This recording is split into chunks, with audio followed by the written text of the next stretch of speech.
दोस्तों नमस्कार, एक बार फिर से एक नए वीडियो में आप सभी का स्वागत है। दोस्तों हिट मशीन खेसारी लाल यादव जी बोलते नहीं है करके दिखाते हैं, लेकिन कुछ लोग हैं जो बोलने को बड़ा बड़ा फेंकते हैं लेकिन करते कुछ नहीं है। और आज एक बार फिर से खेसारी लाल यादव जी ऐसा कारनामा कर दिए हैं जिसे देखकर हर कोई तारीफ कर रहा है भोजपुरी इंडस्ट्री का। आपको बता दें, हंगामा म्यूजिक पर केवल बॉलीवुड सिंगर छाए रहते हैं, बॉलीवुड सिंगरों का गाना ट्रेंडिंग में रहता है।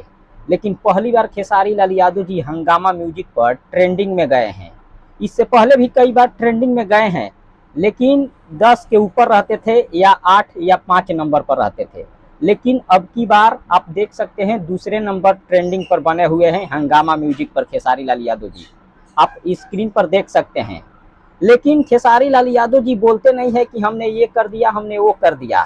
लेकिन अगर यही ट्रेंडिंग कोई दूसरा स्टार इस ट्रेंडिंग पर रहता तब ले कितना फेंकता पता ही नहीं चलता, और बोलता कि हमने ये कर दिया, हमने वो कर दिया।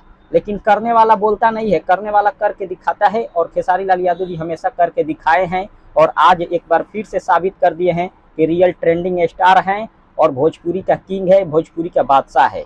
फिलहाल आप क्या सोचते हैं उनके बारे में कमेंट करके जरूर बताएं। मिलते हैं अगले वीडियो में, धन्यवाद।